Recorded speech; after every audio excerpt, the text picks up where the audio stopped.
খুব সুন্দর একটা শুক্রবারের বিকেল। আমি চলে আসছি ধামরাই থানার মান্দারচাপ গ্রামে। এখানে এসে জাস্ট অবাক হয়ে গেছি, এখানে এত সুন্দর সরিষা ফুল ফুটছে। জাস্ট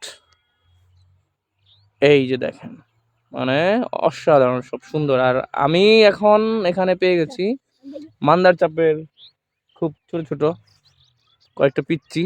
ওরা আমাকে হেল্প করতেছে ভিডিওতে, এবং হচ্ছে যে ওদের সঙ্গে আমি একটু আড্ডা দিচ্ছি। হ্যাঁ, তোমার নাম কি? শামীম। শামীম, তোমার নাম? তামিম। একজনের নাম বলো। তামিম। ওকে, নাইস, সুন্দর। আমরা খুবই সুন্দর জায়গায়। আসো আমার সঙ্গে সঙ্গে, হেঁটে হেঁটে আসো তোমরা। দেখতেছি, আমরা ভিডিও করতেছি এবং হচ্ছে আহ জোস। আর ইয়ার পাখি মারার যে ওইটা বের করো তো। ওর কাছে হচ্ছে একটা গুলতি আছে। এটা হচ্ছে আমরা শৈশবে অনেক এটা দিয়ে খেলতাম, পাখি শিকার করতাম।